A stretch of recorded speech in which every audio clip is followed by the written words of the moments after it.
आज मैं एक्सप्लेन करने वाला हूं love is indivisible by twins का एपिसोड नंबर 2।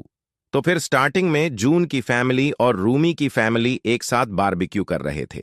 एक तरफ जून की डैड और रूमी की डैड कार के बारे में बात कर रहे थे और दूसरी तरफ जून की मॉम और रूमी की मॉम तो लड़की वाले बात कर रहे थे। और फिर रूमी हमें बताने लगती है कि अभी हम लोग का गोल्डन वीक का हॉलीडेज चल रहा है और हर साल दोनों फैमिली एक साथ मिलकर बारबेक्यू करते हैं।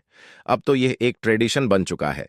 लेकिन तभी रूमी के फादर जून से पूछते हैं, जून आखिरकार तुम्हारी फेवरेट कार कौन सा है? जवाब में जून कहता है, मुझे P51 मस्टैंग काफी ज्यादा पसंद है। यह सुनकर तो जून के फादर जून के बार गुस्सा करते हैं और कहते हैं, तुम्हें कैसी बातें कर रहे हो? मुझे ये कार बिल्कुल भी पसंद नहीं है। क्या तुम मेरे ही लड़के हो ना? जिसके बाद तो वहां पर जून के फादर जून और रूमी के फादर के एक साथ मिलकर वहां पर एक डिबेट शुरू हो जाता है, जिस वजह से नावरी उन लोग के पास चली आती है और कहती हैं ये लोग फिर से शुरू हो गए। अब ये नहीं रुकने वाले। रूमी की मदर बोलती है, मेरे पति को एक अपना पसंदीदा कोई लड़का मिला है जिनका चॉइस काफी ज्यादा सिमिलर है। रूमी बोलती है, मेरे फादर को तो ऐसा डिबेट काफी ज्यादा पसंद आता है, वो तो इसको एंजॉय कर रहे हैं। ये देखकर नावरी गुस्सा हो जाती है और कहती है, दीदी आप तो बिल्कुल मां की तरह एक्ट कर रहे हो। ये सुनकर रूमी काफी ज्यादा हैरान हो जाती है और फिर अपने मन में कहने लगती है, मुझे बिल्कुल भी आइडिया नहीं है कि नावरी ने आखिर मुझसे क्यों कहा, क्योंकि कुछ दिन पहले जो हुआ था वो मैंने काफी ज्यादा मुश्किल से किया था और हम देख पाते हैं उसी दिन को जिस दिन रूमी ने जून के साथ ब्रेकअप कर लिया था। जून उससे रीजन मांग रहा था। रूमी बोलती है, कोई रीजन नहीं है, सॉरी गलती मेरी है, इसलिए तुम कभी भी अपने आप को दोष मत देना। सुनकर तो जून और कुछ भी जवाब नहीं देता। रूमी कहती है, तुम्हारे गर्लफ्रेंड होने के नाते मेरा एक लास्ट फेवर तुम्हें करना पड़ेगा। रूमी कहती है, तुम्हारे गर्लफ्रेंड होने के नाते मेरा एक लास्ट फेवर तुम्हें करना पड़ेगा, प्लीज मेरी बहन नावरी को डेट करो। यह सुनकर तो जून काफी ज्यादा शॉक हो जाता है, आखिर तुम ये क्या बकवास करे जा रही हो? रूमी कहती है, मैं तुमसे विनती करती हूं क्योंकि नावरी के बाद सिर्फ तुम ही हो जो कि उसको संभाल सकता है। फिर अगले सीन में रूमी ब्रेकफास्ट कर रही थी और हमें बता रही थी, आज है गोल्डन वीक का दूसरा दिन बारबेक्यू करने से बहुत दिनों से पहले। तभी रूमी के मदर कहती है, कुछ दिन बाद जून के घर पर हमें बारबेक्यू करना है, इसलिए उस दिन जल्दी घर वापस लौटना, क्योंकि प्रिपरेशन करने में तुम मेरी मदद करना। तभी जवाब में रूमी हाँ बोलती ही रूमी की मदर बोलती, तुम्हें तो पता है ना, तुम्हारी बहन हमेशा खाती है और सोती रहती है। और फिर रूमी वहां से जा रही थी कि मदर बोलती है, तुम जून से पूछ लेना कि उसको यकीस होगा चलेगा या फिर नहीं। ये सुनने के बाद रूमी थोड़ी सी उदास हो जाती है और कहती है, ठीक है मैं पूछ लूंगी। अब अगले सीन में रूमी जैसे ही जून के घर में आती है, जून के पेरेंट्स बाहर निकले वाले थे और रूमी को देखकर गुड मॉर्निंग कहते हैं। रूमी पूछती हैं, आखिरकार जून कहां पर है?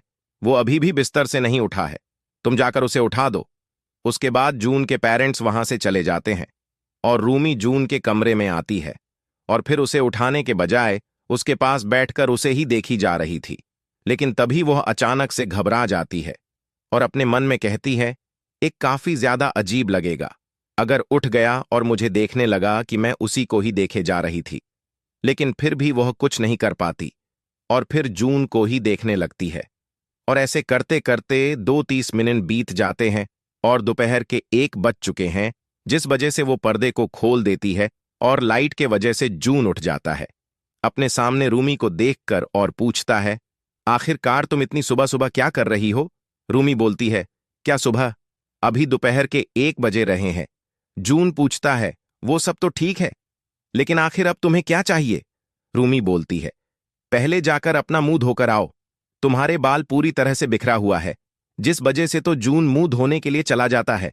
उसके जाने के बाद तो रूमी जून के बेड पर ही सो रही थी और अपने मन में कह रही थी, मैं भले ऐसा कर रही हूं, लेकिन मैं कोई ठरकी नहीं हूं, मुझे उसको डंप नहीं करना चाहिए था, लेकिन यही एकलौता तरीका है जो कि मैं कर सकती थी। और फिर जून वहां पर आने ही वाला था, जिस वजह से रूमी तो टंग से वहां पर जाकर बैठ जाती है। जिसके बाद जून कहने लगता है, अब हम बड़े हो चुके हैं मेरे मॉम को, और तुम्हें मुझे उठाने के लिए नहीं भेजना चाहिए था। रूमी आज कर बोलती है, लेकिन ऐसा क्यों? क्या मुझे देखकर तुम्हें कुछ होता है? ये बोलते ही रूमी अपना स्कर्ट को ऊपर करने लगती है। जून तो शर्मा जाता है और पूछता है, ठीक है अब तुम्हें क्या चाहिए? रूमी कहती है, क्या तुम्हें याकीसुगा चलेगा? मेरी मोम ने तुमसे पूछने के लिए कहा था। जून कहता है, मुझे सब चलेगा, मैं सब खा लूंगा, क्या इतना ही? और तुम्हें कोई बात करनी है? रूमी बोलती है, एक इंपॉर्टेंट बात करना बाकी है। तुम रूमी को डेट करना कब शुरू करोगे? क्योंकि तुमने मुझसे वादा किया था। जून कहता है, मजाक कर रही हो? मैं ऐसा बिल्कुल भी नहीं करने वाला। रूमी बोलती है, नहीं, तुम्हें करना पड़ेगा, क्योंकि तुम ही एक लौते हो जिससे कि मैं ये पूछ सकती हूं। आखिरकार इसी वजह से मैंने तुमसे ब्रेकअप भी किया है। नाओरी भी तुमसे बचपन से प्यार करती है। ये सुनकर तो जून हैरान हो जाता है। रूमी बोलती है, मुझे पता था कि तुमने ये कभी नोटिस ही नहीं किया है। जून कहता है, ठीक है, मैं इस बारे में सोचूंगा। रूमी और सहन नहीं कर पाती और जून को हक कर लेती है और कहती है, तुम्हें यह करना ही पड़ेगा। और फिर वो दोनों किस करने वाले थे, लेकिन तभी रूमी को नाउरी का चेहरा सामने आता है, जिस वजह से वो किस नहीं करती और कहती है, नाउरी को डेट करना शुरू करो। वही दूसरी तरफ नाउरी तो सो रही थी, लेकिन इसके बाद वो उठ जाती है। फिर वो ब्रेकफास्ट करने के लिए नीचे जाती है, लेकिन तभी उसके फोन में जून का एक मैसेज आता है जिसमें लिखा था, क्या तुम मेरे साथ घूमने के लिए चलोगी?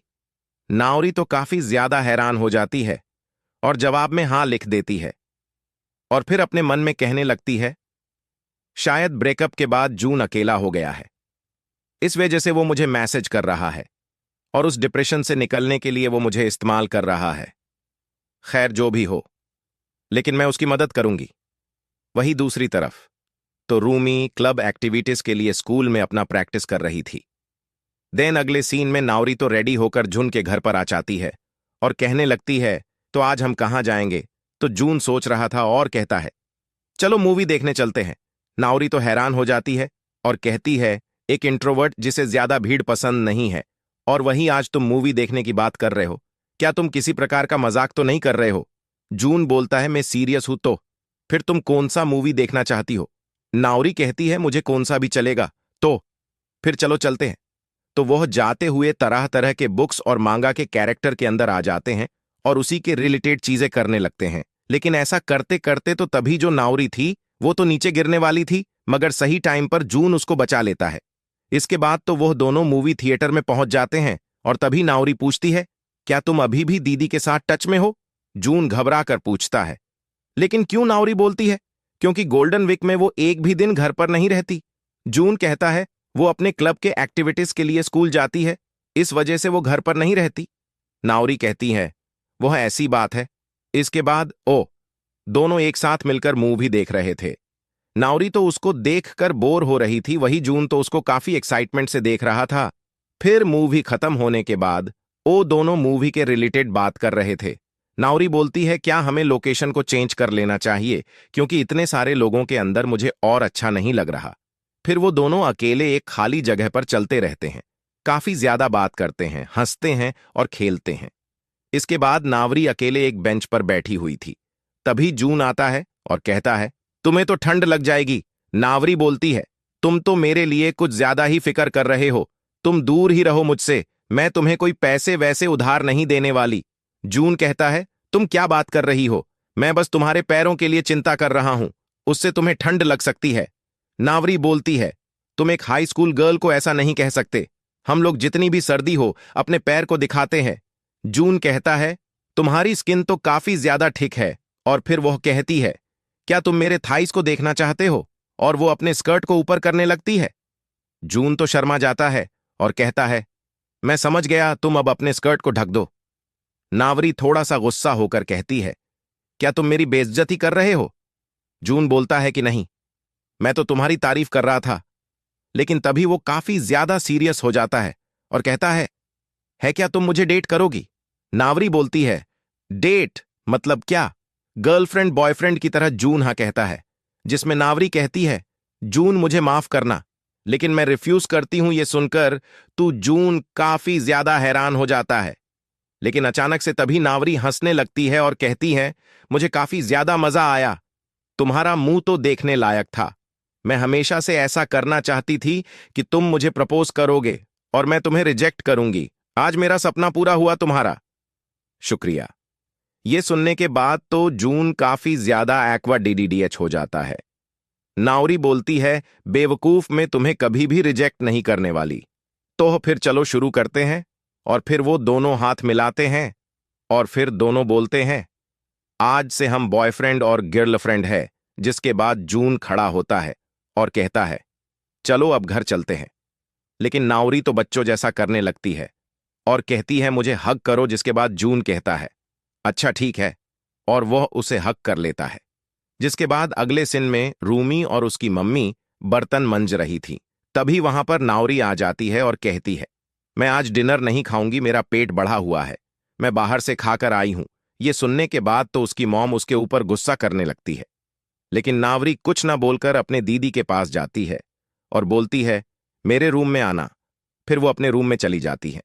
कुछ देर बाद रूमी नावरी के कमरे में आती और पूछती है, आखिर तुम मुझसे क्या बात करने वाली थी? नावरी बोलती है, यही कि जून ने मुझे डेट के लिए पूछा है। रूमी बोलती है, अच्छा, मैं तुम्हारे लिए बहुत ज्यादा खुश हूं। नावरी बोलती है, क्या तुम्हें चलेगा? क्या तुम खुश हो? रूमी बोलती है कि हाँ, मैं बहुत ज्यादा खुश हूं। नावरी कहती है, लेकिन मैंने उसको रिजेक्ट कर दिया। ये सुनकर रूमी हैरान हो जाती है और कहती है, आखिरकार तुम क्या बोल रही हो? नावरी बोलती है, मैं तो बस मजाक कर रही थी, तुम्हारा फेस तो देखने लायक था। रूमी गुस्सा होकर कहती है, तुम मजाक कर रही थी, तुम मेरी टांग खिंच रही थी। अगर तुम मेरे बहन न होकर मेरी क्लासमेट होती तो मैंने कभी तुमसे दोस्ती नहीं की होती। ये सुनकर नावरी बोलती है, लेकिन तुम तो मेरी प्यारी बड़ी दीदी हो। तभी रूमी बोलती है, तुम्हें थोड़ी जॉगिंग करनी चाहिए, तुम्हारा तो वेट बढ़ रहा है। नावरी बोलती है, बिल्कुल नहीं, मैं तुम्हारी तरह इतनी ज्यादा पतली नहीं होंगी, क्योंकि आजकल के लड़कों को चबी गर्ल्स ज्यादा पसंद है। फिर अगले सीन में हमें बारबेक्यू के दिन के रात को दिखाया जाता है, जहां पर जून के फादर और नावरी के फादर बहुत ही ज्यादा पी लिया था और जून और उसके फादर तो नावरी के घर पर काफी ज्यादा बात कर रहे थे। रूमी कहती है, डैड, अब बस बहुत हुआ, आपने बहुत ज्यादा पी लिया है। जून भी खड़ा होता है और अपने डैड को लेकर वहां से जाने लगता है और बोलता है, अब हमें जाना चाहिए। जाने से पहले वो कहता है, रूमी, आज का याकीसोबा काफी ज्यादा कमाल का था। तभी नावरी के फादर बोलते हैं, काश जुन हमारे फैमिली का कोई होता तो मैं उससे काफी देर तक बात कर पाता। ये सुनकर जुन के फादर एक से रद वाकर बोलते हैं, ये तो कमाल का आइडिया है। और नावरी भी कहती है कि हम इस टॉपिक के और भी ज्यादा डीप में नहीं जा सकते। जुन तो एम्ब्रेश फील करने लगता है और कहता है, नावरी, अब बस बहुत हुआ, हम यहां से चलते हैं। और फिर वो दोनों अपने घर के लिए निकल जाते हैं। अब अगले दिन स्कूल में रूमी अपने दोस्त से कह रही थी कि मुझे ओ पसंद है, लेकिन फिर भी मैंने उसको डंप कर दिया। उसकी दोस्त कहती हैं, क्या तुम भी बेवकूफ हो? आखिरकार तुमने ऐसा क्यों किया? और दूसरी तरफ जून के घर पर नावरी कह रही थी कि तुम चेयर पर क्यों बैठे हुए हो? जून बोलता है, क्योंकि मेरे बेड पर तुम लेटी हुई हो, इस वजह से मुझे यहां पर बैठना पड़ रहा है। नावरी कहती है, तो फिर तो तुम्हें मेरे पास आकर लेटना चाहिए। जून शर्मा जाता है और बोलता है, क्या बोल रही हो तुम? नावरी कहती है, अब नखरे दिखाना बंद करो और आ भी जाओ। इसके बाद तो वो दोनों एक साथ बेड पर लेटे हुए थे और यहीं पर हमारा एपिसोड 2 भी खत्म हो जाता है। तो दोस्तों, अगर आपको इसका नेक्स्ट पार्ट चाहिए तो जल्दी से कमेंट करिए और तब तक के लिए सायोनारा, बाय बाय, टाटा, गुड डे, गुड नाइट।